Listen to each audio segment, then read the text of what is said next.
Hey, so thank you very much for taking part in this. If you could just introduce yourself and tell us who you are and what you do. I'm Ruckus, Obi, Ruckus Watson. I'm an artist, first and foremost. I'm also the co-founder and the creative director of Baby People. And I've been doing this for over 2 decades, really. I also started a company, a youth organization called Trinity as well. I've been working in the community settings and in that kind of settings for a minute now, I guess. And just a little bit so people can get an idea for your journey, because today we're going to talk about kind of PR and branding and the importance of that and how to do it. But what was your journey? Because you didn't start off just by kind of having an arts education business. So how did you get to doing this kind of thing? What was your journey? Well, my journey was first and foremost, around me there was a lot of young, talented artists and creative people. So I kind of started unofficially working with a lot of young people and gathering them and grouping them together. And then I decided, well, we needed to kind of, get more official and start doing,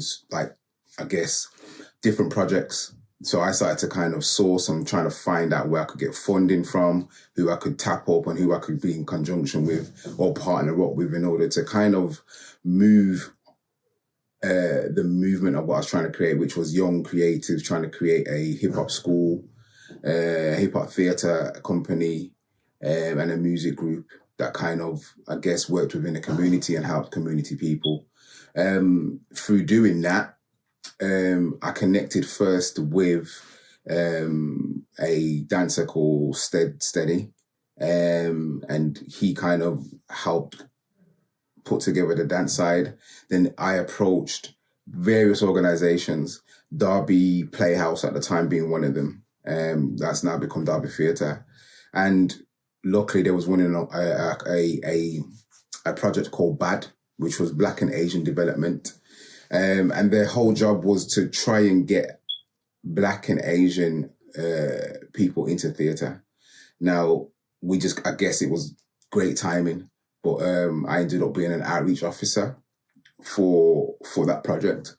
And through that, I was able to then channel the Trinity group, arts group that we kind of created, youth group, into working with the theatre. So we started to create plays, write plays, create workshops that we felt would have engaged with the community that I was from and get them to then come into the theatre. Through that, I then got headhunted to work at a Derby college called Will Morton, and I ended up being a mentor for the music students and also mentor for the catering students for some reason because it was in the same block. And then teaching, doing a little bit of teaching there, DJing as well. Teaching DJ skills and some music skills at the Will Morton. And then, cut a long story short, it came to a point where I felt a bit like a glorified secretary, I would say. So through that, I was like, and it's time for me to kind of move on and do something else. But I always wanted to kind of get back to doing something really more back into the community, which I was still doing, but obviously through working at the college, my focus started to change a little bit. Anyway, I took redundancy from the college, from Will Morton College, and within a week I'd met a teacher who worked at our PRU unit, which is a pupil referral unit. And he was saying, look, we'd love music and what you're doing and what you have done would be great in the schools. Baby J, who's my business partner at the time, had just come back from America, and he was working over there. And it just made sense that everything kind of connected and made sense that we was like, okay, let's try and create a course. And we created a course, a masterclass, which was 10 weeks long, 10 to 12 weeks long. And that was our first course that we did with young people. Once we did that, the rest is history. We ended up really being successful with that course. They wanted another 10 weeks, so we did another 10 weeks. By the following year, we started to get full-time students instead of these shorter courses. And then we ended up getting our own building, because before that we just had a rucksack and a laptop, and it was like going into the schools. And so now we decided, okay, because of the work that we was getting and the full-time students, to have our own building. So it was almost like, it was organic.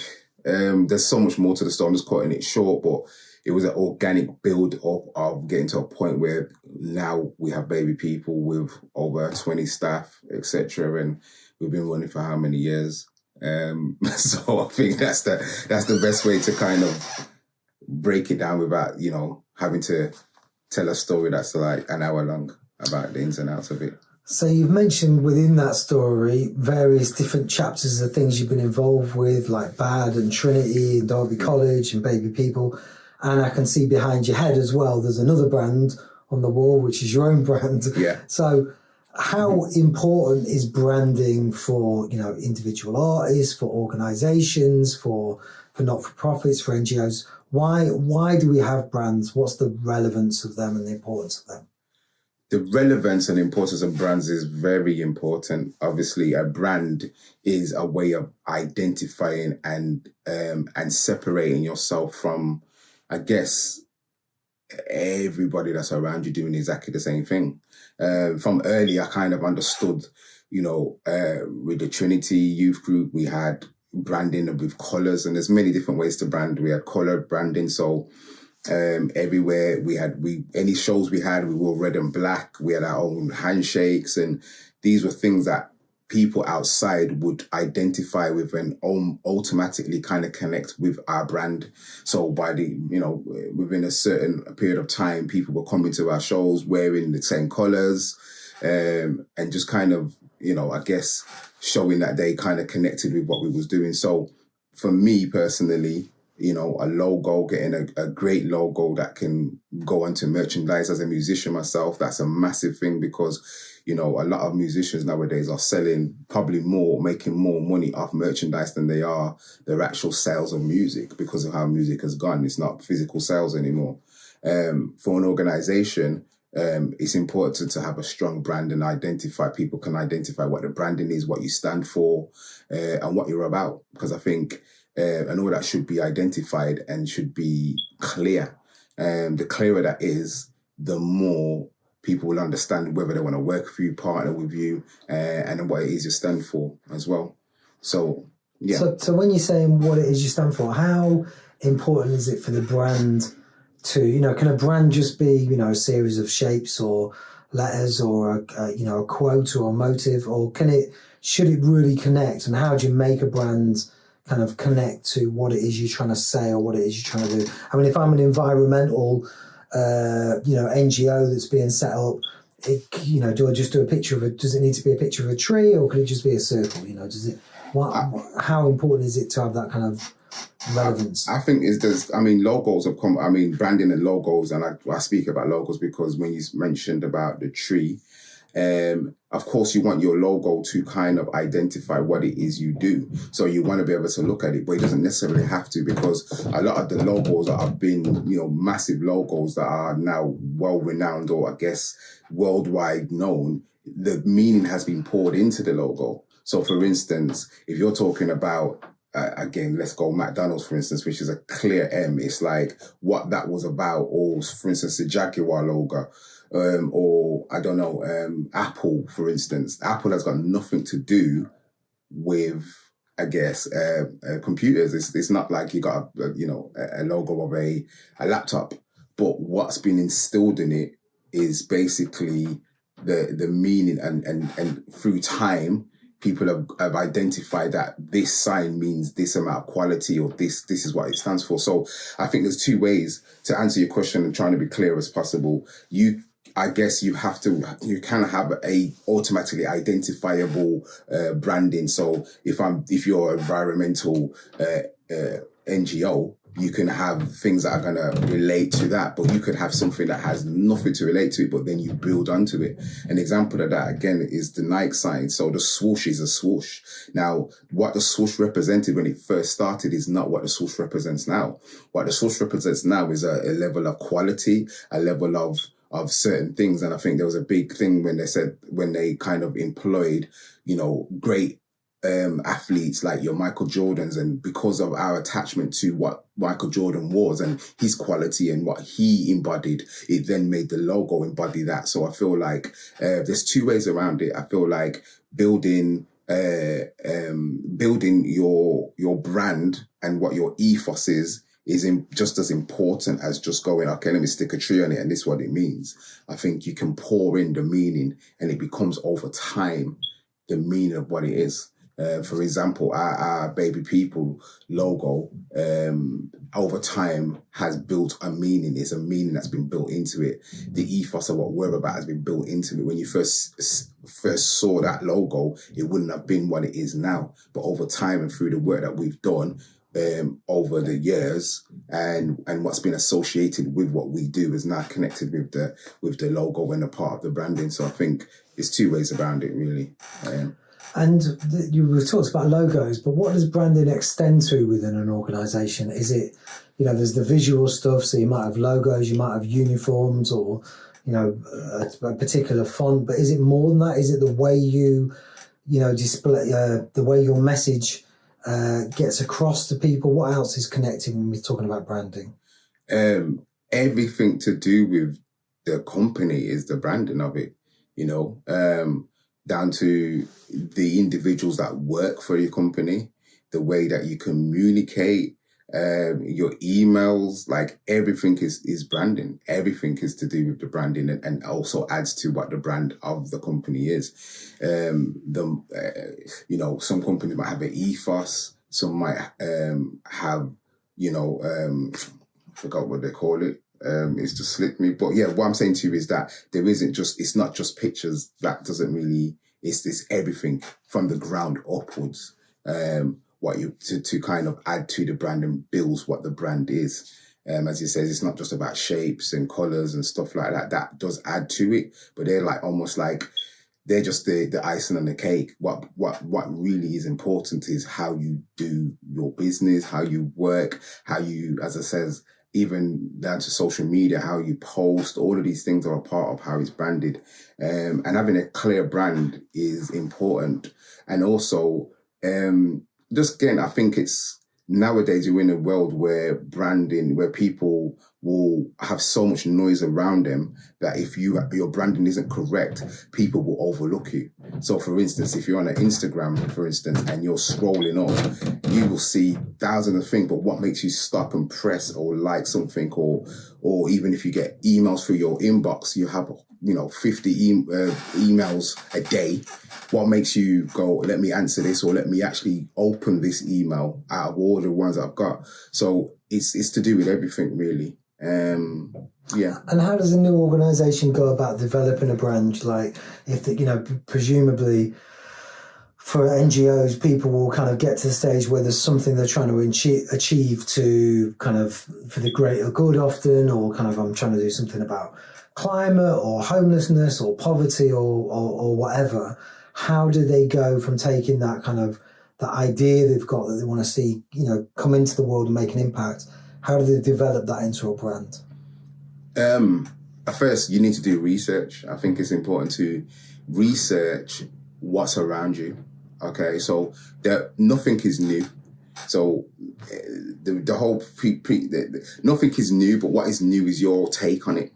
So it's good to kind of do your research, find out what's around you, how they've marketed themselves, what made you aware of them, and taking the best bits of all the things that you like and then kind of melding it into something that you feel would work. I would say personally, my personal opinion about marketing and also taking an idea and bringing it is what's your twist on it? What makes it special that I should, out of all the times I've seen someone do, for instance, an idea that's, about, the environment, what makes your one different? The reason what makes your one different is how you've put your twist on it, how you've gone about doing it, how you've gone about the angle you're coming from. So I think that's important, but you've got to know what's out there first. And don't be afraid you don't want to, it's not like steal, but you want to be inspired by So we're all inspired by various things. So take all the best things and kind of meld them into one part and find your own interpretation of that. And then by doing that, you will find something that's, in a sense, original in the sense of, I guess it's from your angle. Does that make sense? Or And how do you kind of work out, once you've got this kind of original take on or kind of packaging to what your idea, how do you work out who it is you're trying to talk to? You know, because there's lots of different audiences out there. You know, you might be looking at funders, you might be looking at the people that receive your services. How does your marketing and your branding vary depending on who you're trying to communicate to? I think that's the hardest part. I think because you can have you can package something up and you can overthink it, and this is what it is. And finding your audience is key. Now, a lot of work and money is put into making something look nice, and it's this and it's that. But what people don't put enough time into is finding your audience. You have to find your audience, and there's various ways to do that. Where it's just through understanding. If, for instance, if you're on Instas and that, you've got your analytics, and really getting somebody who understands that, okay, this is my audience. My audience is this kind of age, people who listen to this type of music, this kind of like attitude to life or whatever. And what I'm saying to you is that it's not necessarily, sometimes you will find one thing that connects a whole bunch of people to you, which has got nothing to do with what you're actually trying to push. The example of this is a musician I know.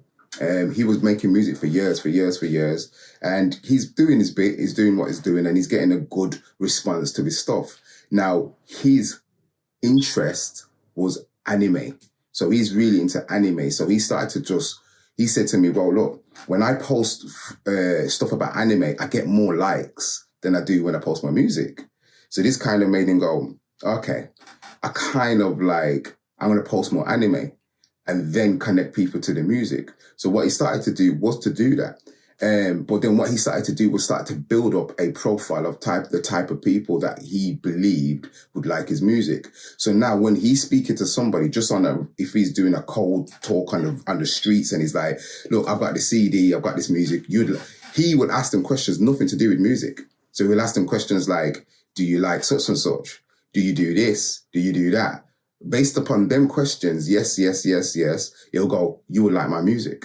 And from he says, because he knows his audience, he just asks them questions that got nothing to do with the music. But he knows if you're into anime, if you're into this and into that, the type of music he makes, you 90%, you will like my music. So then he can direct them. If they say no to some of them questions, then he won't even start talking about his music because he knows that's not his audience.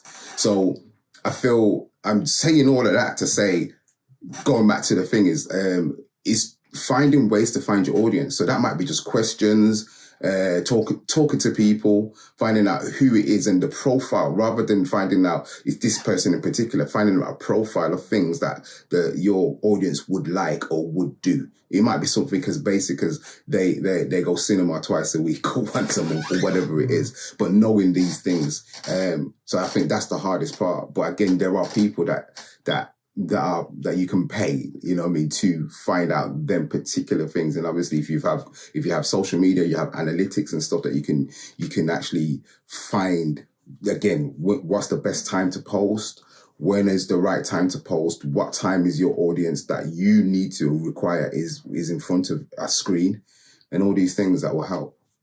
Is there something following on from that about kind of brand partnership or kind of piggybacking off of the brand? So is there something about, I'm setting up my not-for-profit organisation and I'm trying to get people that are socially kind of conscious that might be able to support it. So I'm going to look at, so maybe I'm going to tap into the vegan market, or I'm going to tap into climate change, or I'm going to tap into other brands or organisations or, incentives or activities that I feel might connect with the same people that I'm trying to talk to. Is there something about that? Is that a tool that people can use? That's definitely a tool, and that's exactly that. Exactly what you're saying is exactly what I'm saying. Is like you'll find things about an audience from you understand your audience. So there will be companies that you can partner with or connect with that you know your audience would be at. So for instance, it might be a situation whereby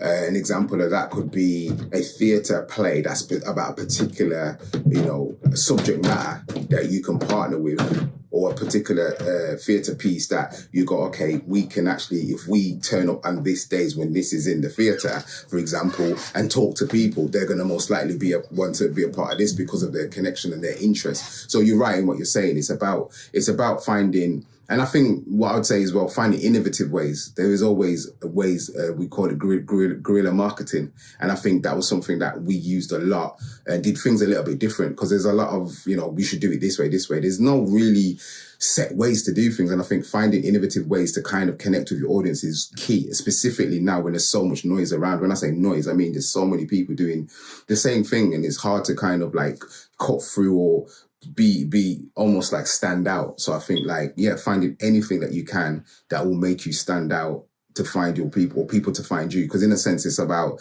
you finding the people, but in a way you want people to find you, if that makes sense. Is all promotion good promotion?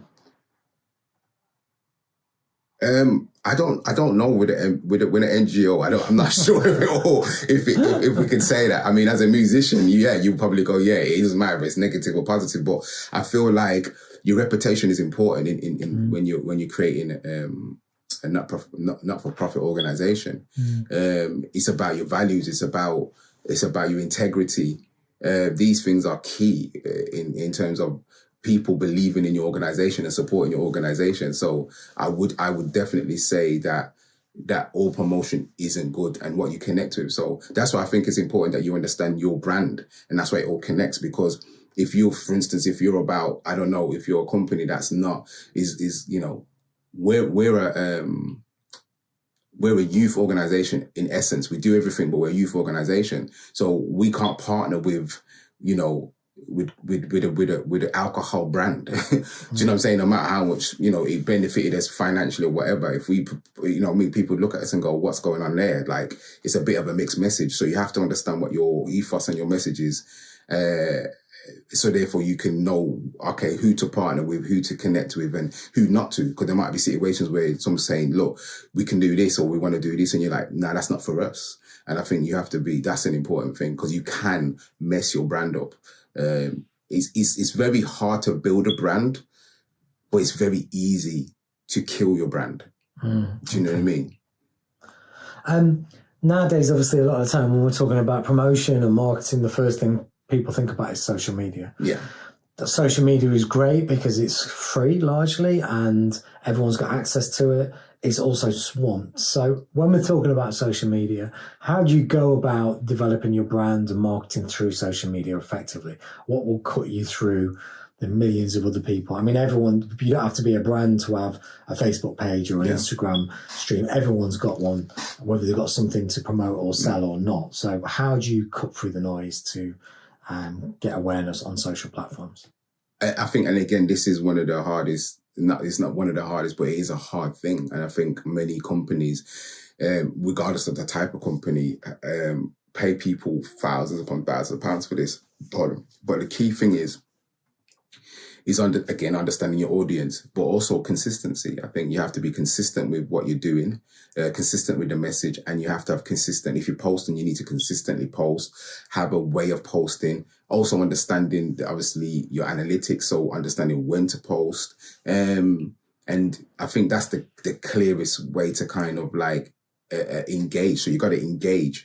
I think a lot of the times companies are companies online. So what you want to try is that people connect with people. So there's a humanistic, or I guess people want to feel like they're talking to a friend, or and I think, I don't know if that's the best way to describe it, but I feel like if you're just cold, this is my company thing, I think that people don't connect with that. It's very corporate, and you don't want to be corporate in the way that you think. Social media is it's very sensitive, and it's a fine line between making sure your stuff is professional and business-like, but then also giving that human side of your stuff, so making people connect. Because I always say, people connect with people, and then they will follow you. So people will be like, I like what they're doing. I like how they're moving. I like what their ethos is, what they stand for. And that's to come across. So a lot of the times you're getting your character across in your posts, and not taking yourself overly seriously when it comes to the posting and all that stuff as well. I think that's a key thing. And in being engaging, and connecting with your audience and making sure, I would say that, with us, talking to our audience, going back and forth with our audience, like if somebody drops a comment, being able to speak back with them. And again, I always go back to music because a lot of what we do is within music. And a lot of the artists that really have broke through in the last couple of years, I remember them when there was there was just this new person coming up on Twitter, and they, you would send them a tweet and they would answer it or retweet it. And that made people feel $100 million. Like they were like, wow. So that feeling of, I feel like they care and I know this person because they've retweeted me. And it's like that journey. And then you take that journey continuing as you build and get bigger. So I think, just keeping your ear to the ground as well is another one. Like just being in touch with your audience and in touch with whatever your organization is rooted in. We keep in touch with the music.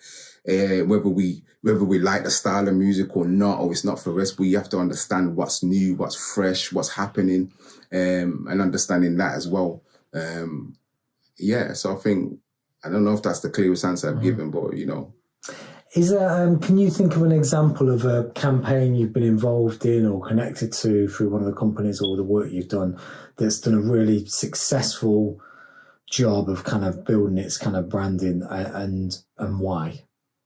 Is there anything that springs to mind? Okay. For an organisation or individual? Organisation, music, anything. It's just something that there was an interesting or clever way that they went about doing that and it was effective.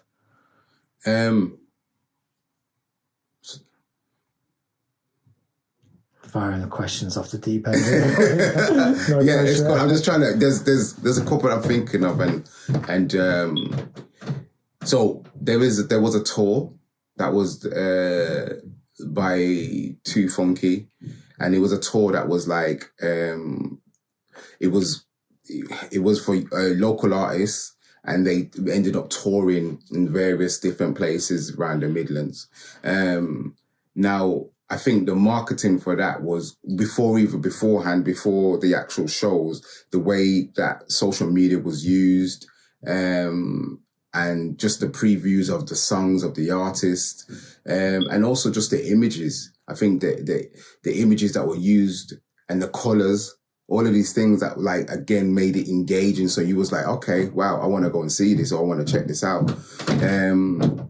Another one is a music campaign that I think went well, or I think was effective, was the Baby J one. Was literally like, in all honesty, I think it was there was the baby food, which was, I felt like, worked well, and it was based upon, obviously the album was called Baby Food, and there was all these stickers that had the baby food, and it was just executed well.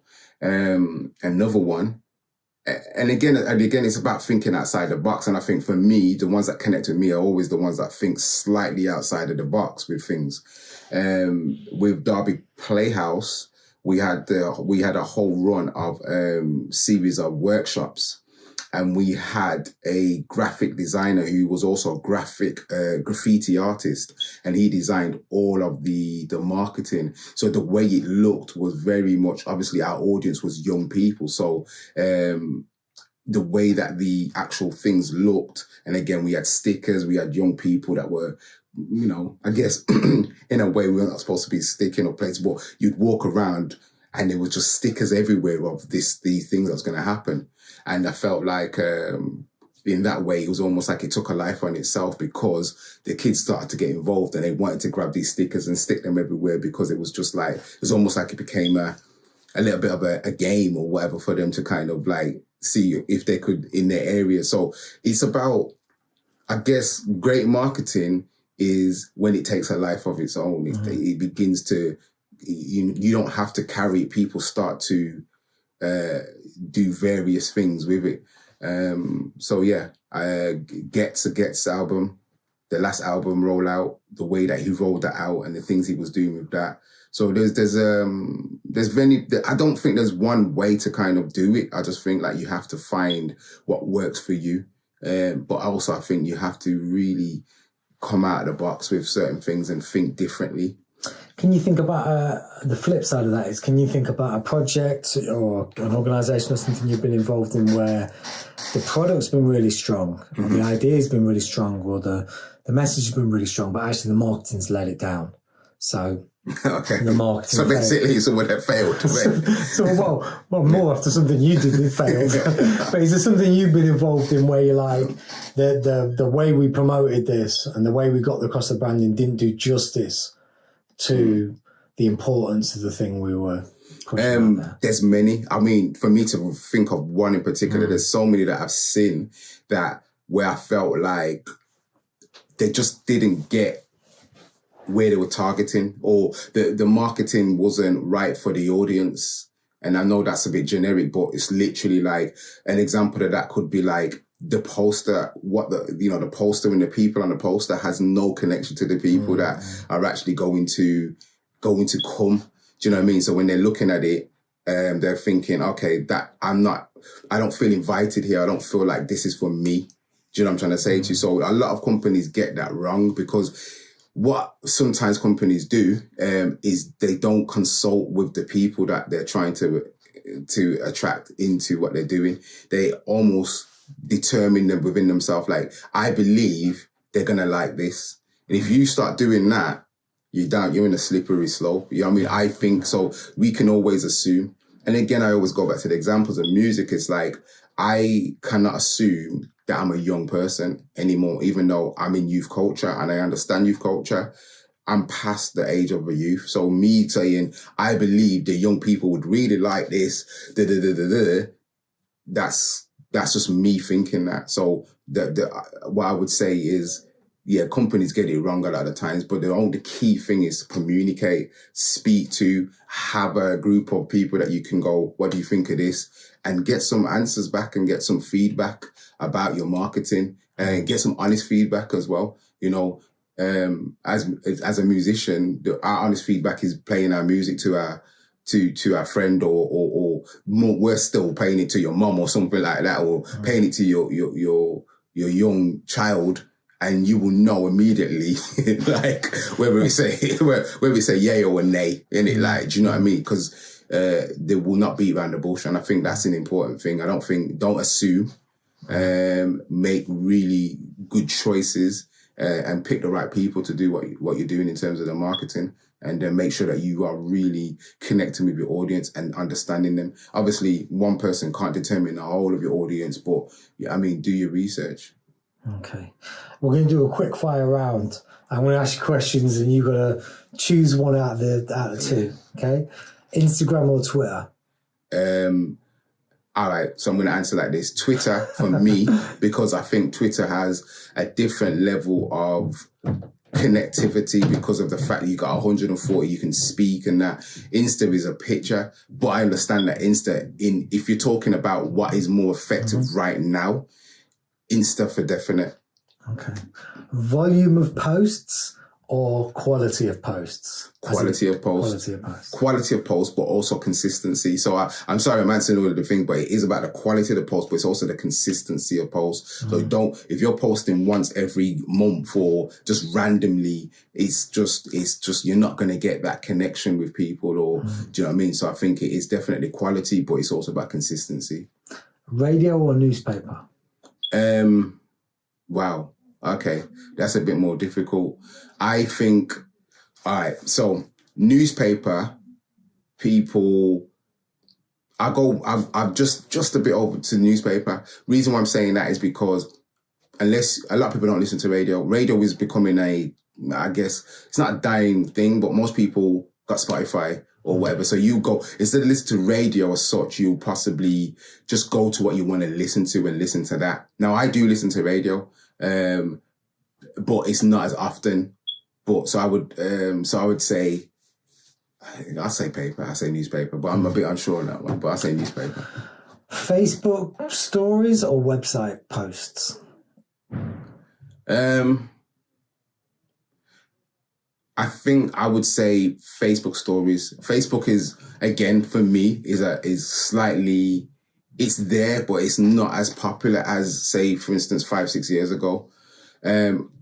So I would say that at the moment, but I'm thinking websites have a longer longevity. And I always think that a company should have at least a one sheet of website, like as in a one page. Even it doesn't have to be a whole website where you got loads of moving parts, but just having a one place where everybody can go centrally. Actually, I'm switching that. Let me turn that backwards.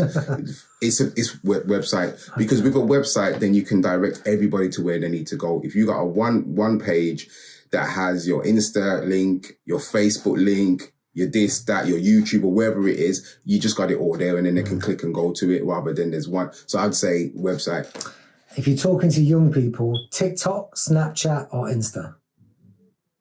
TikTok, like 100%, like without a shadow of a doubt. Like TikTok is a phenomenon, and it's like it's breaking people, it's breaking artists. Like, you know, people are becoming big. So and everything's changed, so you have to keep on top of it. I think if you asked me this question 3 years ago, I probably would have said Snapchat. Do you know what I'm saying to you? If you're trying to get your brand's message out, hand it over completely and outsourcing to a reputable, successful PR firm, or keeping it in-house with the people that understand their brand? All right. So with that, I think it's a bit of both. I think that you have to, it's your... Cheating here, you know that, right? Yeah, I know, but like, there isn't no, again, it goes back to what I was saying, there isn't no one way to do this. So I think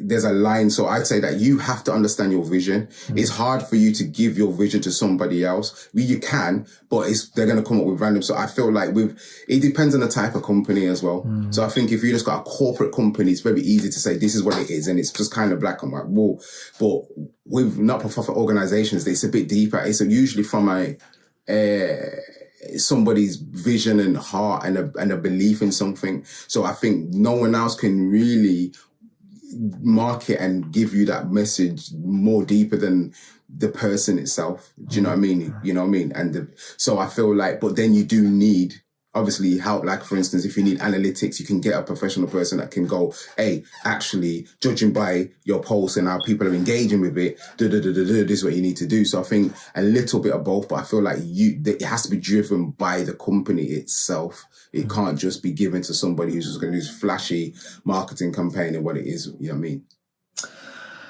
And lastly, what I'd like to ask you is just a couple of top tips. So if we've got people that start in their NGOs, they've got a really important objective, something, a little collective of people that are really passionate about doing something. How do they, what would be your top tips for making sure their branding and their PR works, is successful, gets out there? Again, I keep it very simple. Find your audience, and find ways to find your audience. I think be open for critique when you're first starting. Make sure that your team's all on the same page. That's an important thing. And understand the vision of what it is you're trying to create and put across. And try not to overcomplicate it. It's as simple as that. Don't overcomplicate it. Like, usually if you've got a great idea and a great company, the company will start selling itself. Does that make sense? It will start selling itself through what it does. So make your actions really speak. Do you know what I mean? You can gloss it up and say, we do this, we do that, and this is da-da-da-da. But the reality of it, when it comes down to it, it's the work that you do that's going to really brand and make your brand stronger at what it is. And then also the last thing is be innovative, think outside the box as well. I think I don't want to start rolling down 25,000 things, but I think they are the key things really. Ruckus, thank you very much for your time. It's really appreciated. No problem.